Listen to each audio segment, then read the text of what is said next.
what? It's a great feeling, especially if you take us back about 3 months ago and saw Elijah's condition. Yeah.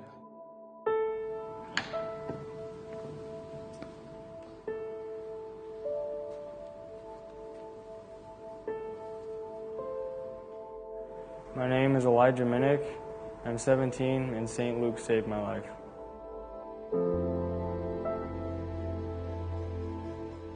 He was so sick. We got a phone call saying that there was a really sick 17-year-old going to be coming in.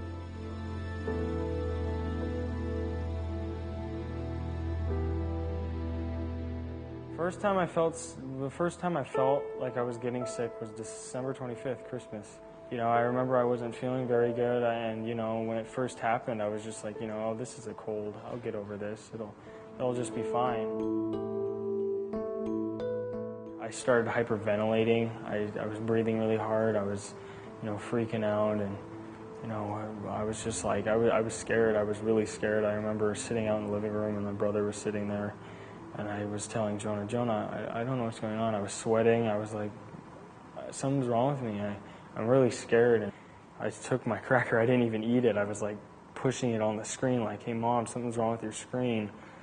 And, my mom and dad were really worried. So they're like, okay, just go lay down and go to sleep. And that's when I told my mom, I was like, Mom, I can't go to sleep. If I go to sleep, I'm not going to wake up.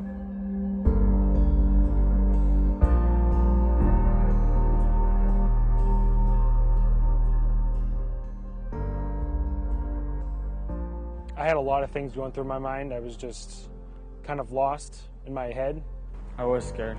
I was very scared. I was afraid I was going to die. I really felt like I was going to pass away. And when I first met him, he was completely purple. His heart rate was through the roof. His heart was basically beating out of his chest, and he was in complete failure from every standpoint. I turned to his mom, Karen, and I said, these are the things that will kill Elijah tonight. And then I said, if we can't get his heart and his blood pressure in order, and I can't get his breathing and his oxygenation together, then he will pass away. They really didn't think I was going to make it. The nurse wrote in one of my journals that they opened up that other room so people could walk in and, say goodbye to me. They had to, because they really didn't think I was going to make it. When I told Karen and Roger, if we can make it to the morning, we'll have a good idea of what's going to happen next. And for him, the first 12 hours were incredibly critical because he was continuing to slide down. And it wasn't for about 12 hours that we were able to keep him from sliding down. When it comes to the hope of a family, you can't shatter their hope.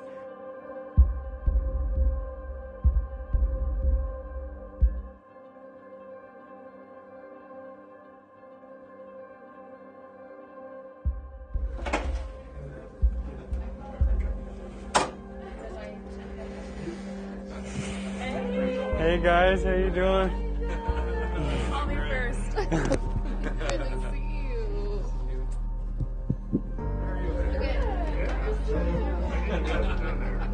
Come on. Yep. Good hug.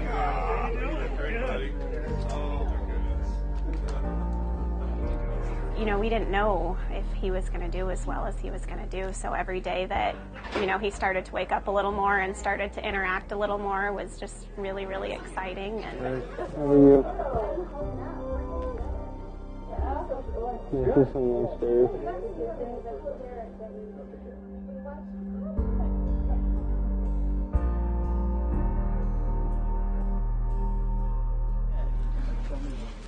Here it is, buddy. Does it make you feel a little emotional? Yeah, it does. It's very emotional. If you cry, I'm going to cry. This is it. This is where you started. It strengthened my own faith.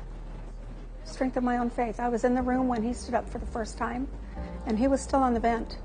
And they've been doing that down on the 3rd floor, where they have patients walking when they're still on the ET tube.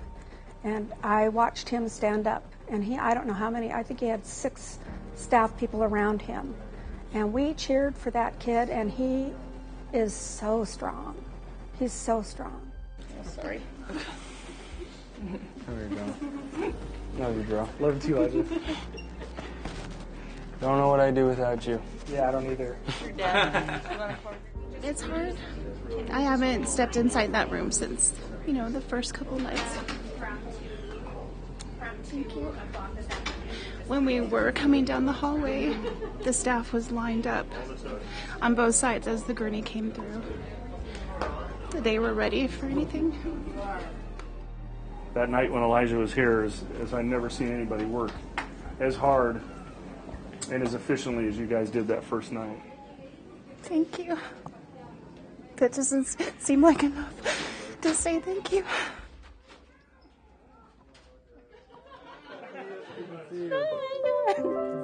I didn't expect to start crying, but I think when I saw his face and I saw his smile, it kind of hit me that we almost lost him, I guess. And sorry. Yeah, we almost lost him, and we didn't, and he's here, and he looks amazing, and he's going to have a full, wonderful life.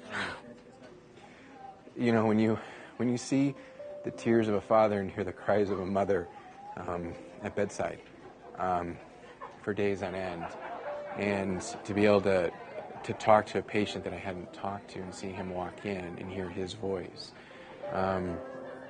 we don't get that very often. People don't come back and walk in here. This is a hard experience. There's a lot of memories here that families they're grateful they were here, but they're not necessarily really wanting to come back and embrace it again. And so to see him walk through here, I'm excited. Praise God, this is a great thing. Overall, it was a blessing just watching how all the doctors, not just Derek, but Dr. Christensen and the other doctors that took care of my son, how much care and attentiveness that they spent with my son. It touched my heart that how much the staff did show their love and kindness towards us. He did. He fought so hard. It was really inspiring. I willed myself and I fought my way back to being where I am today. I fought like a champion. I've always been trained, even at playing football. You guys don't want to show off those good hands, though. From when he started from being in a bed and now coming out in the sun throwing a football, it's great. You guys know how to do. Yep. I've grown as a person. I've become a better person. I wouldn't want my son to be anywhere else than where he was here. So I believe with St. Luke's, this is a great facility, and they gave us an opportunity to practice the highest level of medicine and to have a great connection with the family. This is an experience that cannot be put into numbers. You can't measure this. Every single person I work with loves these kids. For what we provide to this community, to this valley, this is vital that we are here. And the Children's Center here at St. Luke's is a huge, vital piece to serving the children in this community. So St. Luke's made this possible. You saved my brother. Thank you very much. There's no words I can use to explain how grateful I am that you saved my best friend. thank you. I can never repay you, but I do. I thank you for your hard work and your dedication. Thank you, St. Luke's Children's Hospital, and everyone who works at St. Luke's. You've meant the world to me and my family. You've helped save my life, and I can never repay you guys.